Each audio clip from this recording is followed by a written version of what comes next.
planteaba que agrego 62 kilos, en cuyo caso el nivel del agua o el nivel total se me va, dado que entra con 3,2 kilogramos de agua, por lo menos se me va a ir a 65,2 en volumen.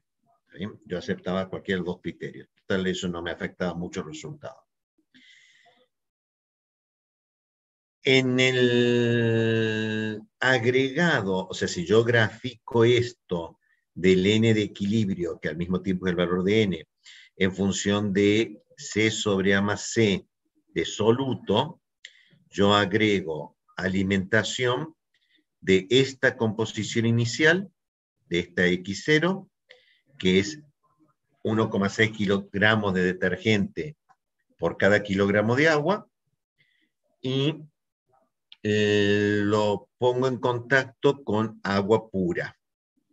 Al ponerlo en contacto con agua pura, este punto sale por regla de la palanca, entonces en este segmento es proporcional a la masa de F, que son los 8 kilos, versus la masa de agua de composición pura, que es proporcional a este segmento. ¿Sí? Se podía haber calculado directamente porque ambos me daban el punto M de mezcla. O sea, el F que ingresa multiplicada por la concentración que tiene, por la concentración de detergente con la cual está entrando, es igual a el punto de mezcla que, como estaba en base libre de sólidos, como tiene que estar en base libre de sólidos, es 62, y es igual a la cantidad de solvente que entra, porque entra solvente sin... entra solvente sin sólidos, ¿está bien? Entonces, el producto de la concentración por el caudal de agua que entra es igual a la cantidad de solvente que yo agrego, podría haber puesto S acá tranquilamente, por X1, pero ese es al mismo tiempo el punto M de mezcla.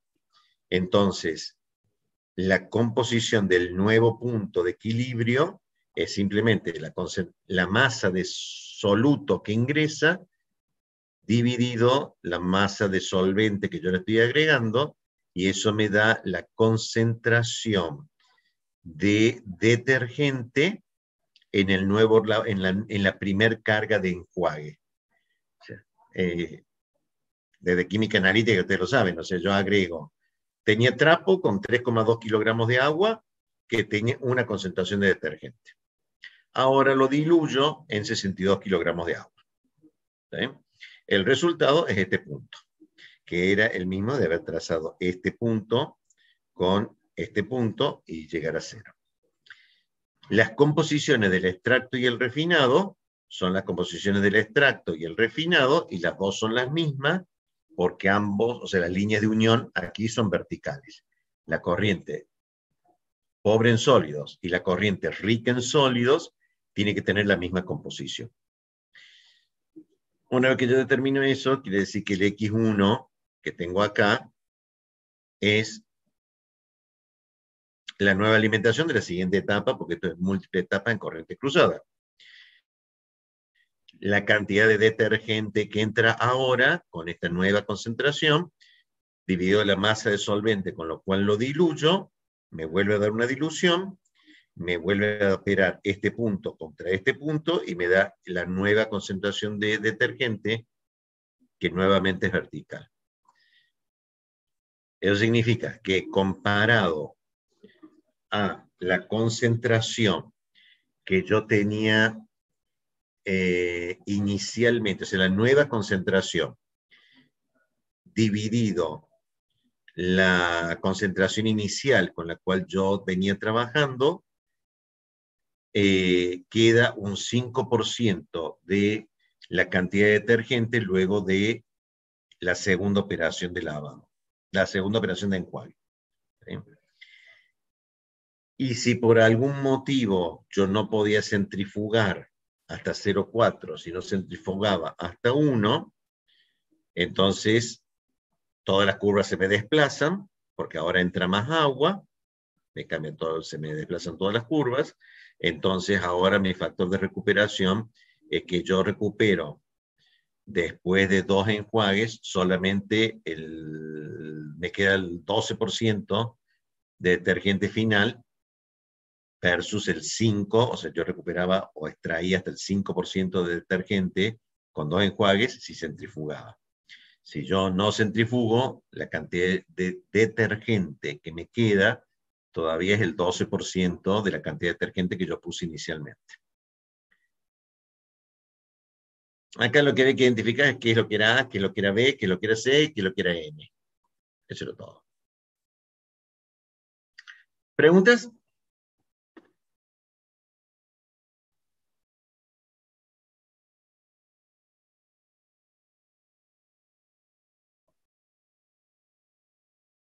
Bien.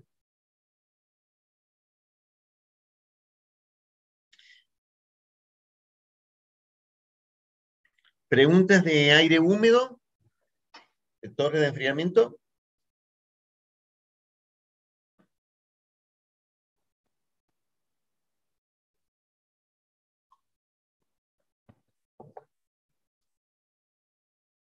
¿Habrán visto los videos? Solo el primero vi, profe. Solo el primero vi, hasta ahora. Ahora cuando terminemos la clase, me iba a poner con el segundo. Bien. Entonces, hago un brevísimo resumen, pero vean los videos, porque están los libros en realidad. No se ve que hay dos temas acá.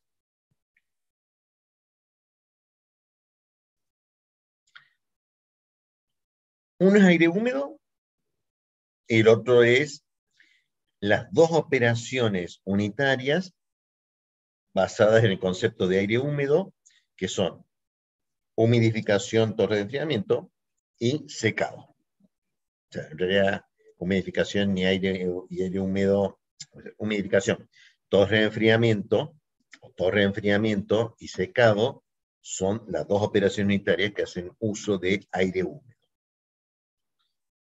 Aire húmedo es una mezcla, aire húmedo, agua, aire. Se puede modelar como I igual a K por X. ¿Cuánto vale la K de equilibrio?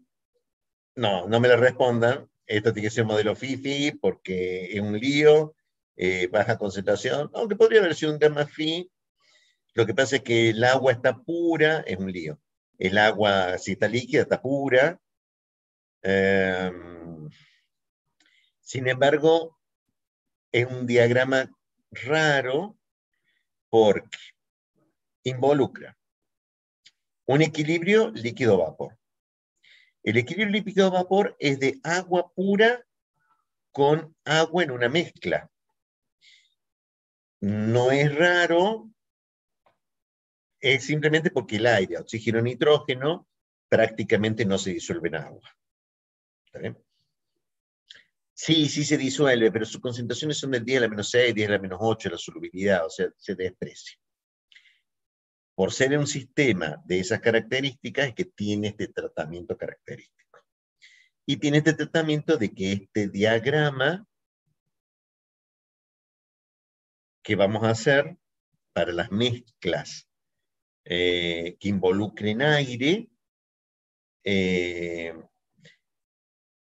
con un líquido que sea básicamente una sustancia pura, aunque se puede modelar con todos los principios de la físico-química que aparentemente ustedes han visto, alguien ya se preocupó de hacerlo, porque este año no vamos a hacer el diagrama, el año que viene probablemente sí vamos a hacer el diagrama, y como no le vamos a hacer el diagrama, ahí le subí un libro donde ya tiene todos los diagramas hechos. Pero esos diagramas en realidad se pueden hacer a partir de los equilibrios líquido-vapor que vieron en físico-química y que vieron en operaciones unitarias 2 y que vieron en tecnología geotérmica, porque el evaporador, el condensador también tiene equilibrio líquido-vapor. O sea que no me digan que ustedes no saben hacer equilibrio líquido-vapor, después veo un proyecto y han hecho cualquier cosa. No puede ser. Han visto equilibrio líquido vapor un montón de veces. Pero como este es divertido, y es divertido usar los gráficos, usemos gráfico alguna vez, vamos a usar el diagrama ciclométrico. Este diagrama, este gráfico, tiene sus particularidades. Tengo que ver bien qué información me presenta, la información que me presenta, cómo me lo presenta, sus principales puntos, la curva de saturación, las curvas de humedad constante, las curvas de saturación adiabática, las temperaturas del bulbo húmedo, temperatura del bulbo seco y el punto de rocío son los grandes puntos o características distintivas que me muestra el diagrama ciclométrico. Hay que manejar estas relaciones que existen entre todos estos puntos, porque de ahí en adelante lo que se saca con torres de enfriamiento o secado, que involucra un sistema en el cual está el aire, casi seguro que el modelado de las propiedades del aire se van a sacar el diagrama ciclométrico. ¿Qué propiedades? Las dos clásicas. Es una masa gaseosa, necesito su densidad. En vez de sacar la densidad voy a sacar el volumen, y en vez de sacar el volumen voy a sacar el volumen húmedo. Es la misma relación. Y bien está la entalpía de la mezcla. ¿Sí? Y la entalpía de la mezcla sale a partir de las entalpías de las propiedades de sustancias puras más las entalpías en exceso. ¿Sí? Y como ya no hay que calcularlas, salen de lectura del diagrama. Bárbaro. Basta de esos cálculos marcados, larguísimos. Poner una ecuación de estado, poner una ecuación de estado con una regla de mezcla. Ya está todo resuelto en el diagrama. Leo y ya está.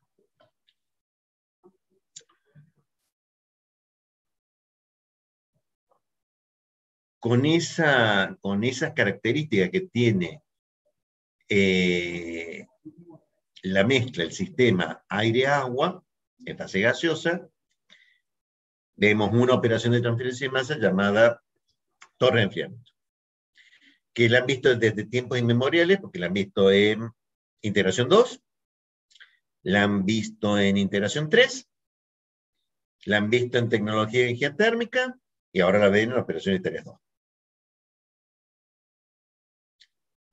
Creo que no.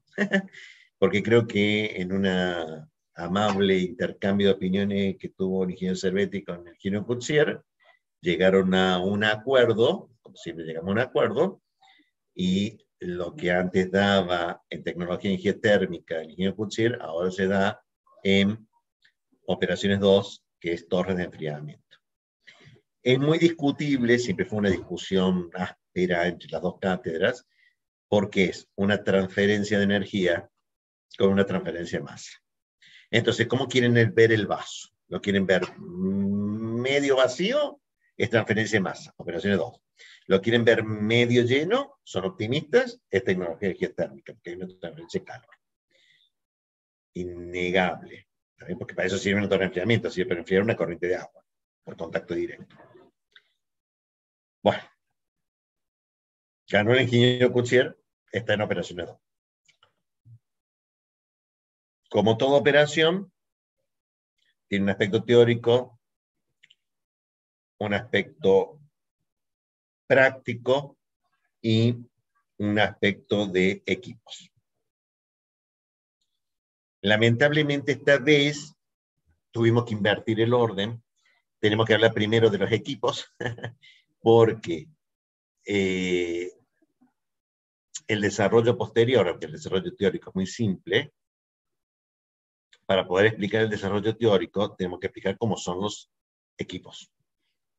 Entonces entran las clasificaciones, entran los libros, entran las figuras, y todo eso está en el video de cómo se clasifica la torre de enfriamiento, corriente cruzada, contracorriente, tiro natural, flujo convectivo, flujo cruzado, todas las clasificaciones habidas y por haber de torre de enfriamiento, que son las segundas operaciones unitarias, sí, porque por eso lo agarramos en operaciones 2. La reina de las operaciones unitarias es la torre de destilación. No hay nada más bonito que esa cosa esbelta, perdón, ese equipo, ese recipiente esbelto, alto, muchos caños, brillante, cuando está pulido el aluminio de que lo recubre, bárbaro. El segundo equipo más lindo es la torre de enfriamiento. Ver esos monstruos de torre de enfriamiento de tiro natural, que está hasta en la película de X-Men. Hay una de las películas de X-Men en donde la pelea se desarrolla en una torre de enfriamiento y no tiene mejor idea el tipo que romperme la torre de enfriamiento. Eso es un crimen, había que matarlos a todos los X-Men, solamente porque me estaban destruyendo una torre de enfriamiento. Pero es esa estructura hiperbólica que sale el humito monstruosa para enfriar una refinería. Refinería de La Plata tiene una hermosa torre de enfriamiento de tiro natural, son caras, pero no se necesita mucho, son buenas, enfrían mucho y no tienen tanto gasto de energía. Tiene un alto gasto constructivo porque es enorme, pero es una enorme chimenea. ¿Está bien? Y a partir de allí, ¿cómo se calcula la entalpía en esta operación? Una operación que hay que ver si es contracorriente o cocorriente. Se hace un balance de masa y un balance de energía.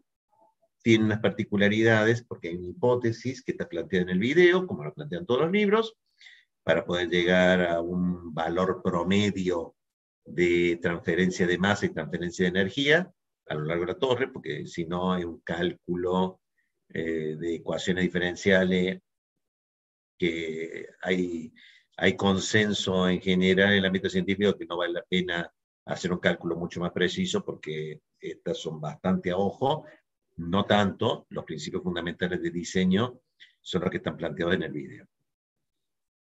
Y a partir de allí se ve el análisis de grado de libertad que tengo como dato. Normalmente lo que me interesa es la temperatura de salida del agua, y porque es una torre de enfriamiento, o sea que tiene menos problema todavía. Y eso es todo. O sea, tienen que ver el video de aire húmedo y el video de torre de enfriamiento. Y eso es todo. ¿Preguntas?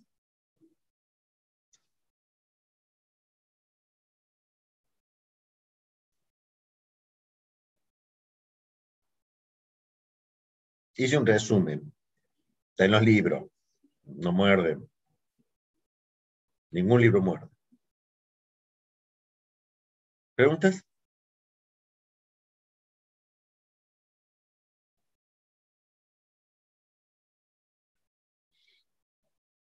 Bien.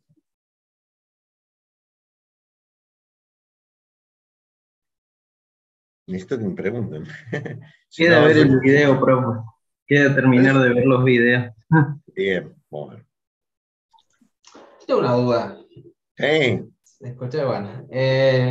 Cuando calcula las entalpías en la recta de operación y después lee los valores, las entalpías estaban en función de la temperatura del agua, ¿verdad? El fluido líquido. Y cuando lee los valores, usa la entalpía de saturación y no aplica el factor de corrección que hay en las curvas de desviación. Y no sé si las uso o no las uso. O directamente leo el valor de saturación con la entalpía. Esa era la duda.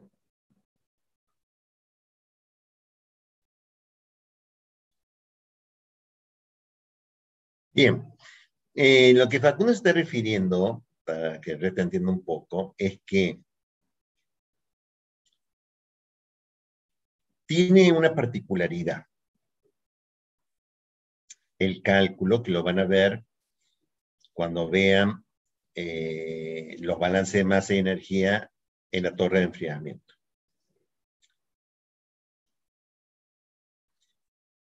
Estamos acostumbrados a que en un diagrama, en cualquier diagrama de equilibrio, nosotros ponemos o identificamos cada estado de una corriente como un punto.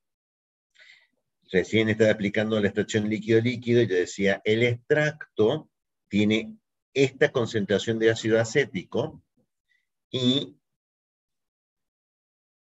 tracé una línea horizontal al 9,5% de ácido acético. Pero en realidad el extracto, además, está sobre el equilibrio. ¿Sí? Entonces yo tengo un dato adicional que normalmente no está un poco oculto en el diagrama, que es, debe pertenecer a la curva. Torre de enfriamiento hace algo parecido, pero tengo que observar de que hay una particularidad.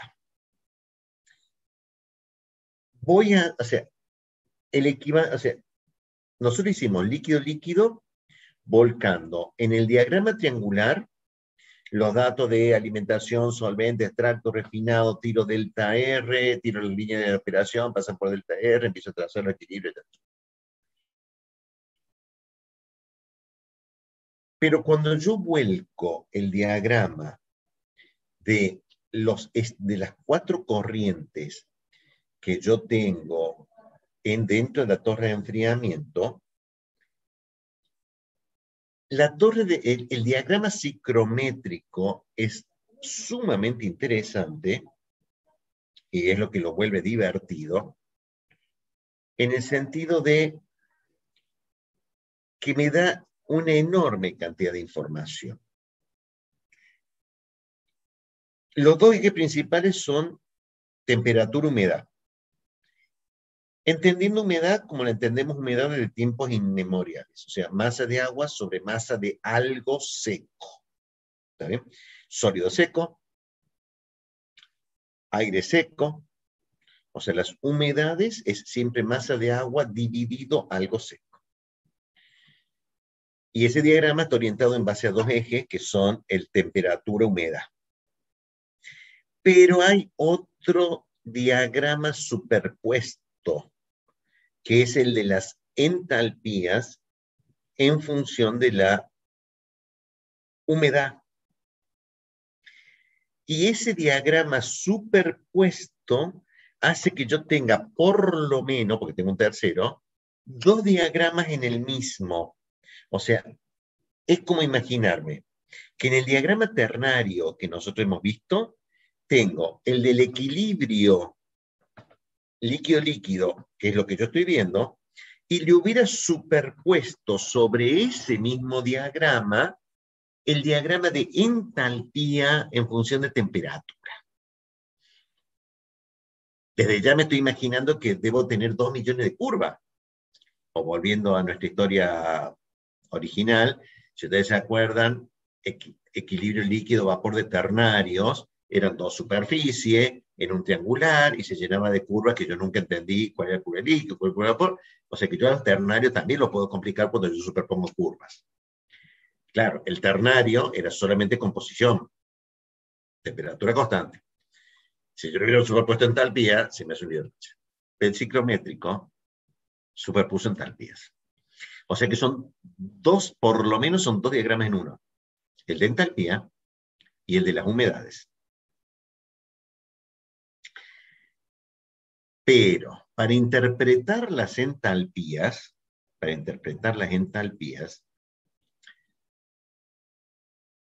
tengo que interpretar que hay 2 entalpías. Y eso es un efecto colateral de las curvas de saturación adiabática, que están explicados en el video. La curva de saturación adiabática y el equivalente de la temperatura del bulbo húmedo me dice que además yo puedo, y por la forma que está construido, hago entalpías de saturación como líneas paralelas en diagonal. Si yo tuviera una humedad del aire en una condición, la entalpía del aire húmedo la puedo sacar con esa recta, la curva de saturación adiabática, son curvas, pero prácticamente rectas, la curva de saturación adiabática y la condición de humedad del gas. Entonces yo tendría que, y me permite el diagrama, tengo que leer la entalpía sobre la recta, más una corrección debido a que tiene una humedad. Pero, estrictamente, cuando yo estoy hablando de torre de enfriamiento, tengo que ver si la entalpía de lo que yo estoy calculando es la entalpía del aire saturado. Entonces, ubico las condiciones, pero estaría saturado, y si no, tengo que ubicar las entalpías con una corrección. Y creo entonces entender, después de toda esta explicación, Facundo, que sí, voy a revisar el video, pero sí debería haber hecho una corrección, porque si era aire húmedo que entra, aire húmedo que sale, o sea, aire de una determinada humedad de entrada, aire de una determinada humedad de salida, las entalpías de esas corrientes aparecían sobre la curva de saturación adiabática más una corrección. O sea, el diagrama no cambia, los valores numéricos probablemente los tenga que leer a partir de la curva de saturación adiabática más, menos la corrección, menos la corrección, en realidad porque son todas negativas. Tendría que fijarme bien cómo lo dije, pero para mí tengo que, así rápidamente a tu pregunta, tengo que leer la entalpía de cada uno de los puntos y la leo la entalpía con la corrección. O sea, tengo que leer la entalpía con la curva de saturación adiabática y hacer la corrección de acuerdo a las curvas adicionales que tú tienes. O sea, respondiendo a tu pregunta, sí, creo que tengo que hacer la corrección. Listo, gracias. Tanto lío para decir eso. Pero es que tengo que explicar todo, porque si yo te hubiera dicho eso solo a vos, creo que vos me hubieras entendido. ¿Está bien? Pero el resto de los chicos no hubiera entendido ni medio de lo que yo estoy hablando. Y por lo menos les quede una idea de que Macaño dijo 2 millones de rayas, y lo que les tiene que dar de esta reunión es que, como no han visto el video, el diagrama ciclométrico son 2 millones de rayas. O sea que hay que ser muy ordenado al momento de traerlo a Inque Escape para ver qué quiere decir cada uno de los millones de rayas que tiene. Eso es crítico entenderlo y recordarlo en el diagrama ciclométrico, y estoy casi seguro que va a formar parte de la evaluación, es decir, ¿qué es la temperatura del bulbo seco? Típica pregunta de parcial. ¿Qué es la temperatura del bulbo seco? Y como ustedes habrán aprendido alguna vez, a veces algunas preguntas que se pueden lanzar acá pueden aparecer en los parciales. Yo lo dije, ¿no? Se puede preguntar en un parcial qué es la temperatura del bulbo seco. Después no me vengan a reclamar de que usted preguntó en el parcial qué es la temperatura del bulbo seco. Pero léanlo ustedes, busquen ustedes, y no busquen en Wikipedia temperatura del bulbo seco. No van a tener tiempo para buscar en Wikipedia. ¿Otra pregunta?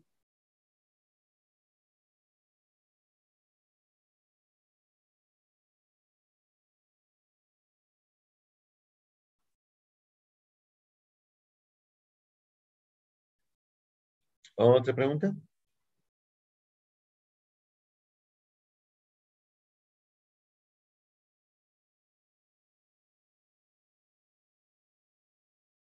Bien. Expliqué el parcial y quería que me hagan preguntas. El viernes que viene creo que era el parcial. No. Lo que hayan quedado con lo que diga el profesor, o sea, el ingeniero Cervetti, eso se hace. Creo que ya arreglaron con él. Problema de eso. ¿Otra pregunta?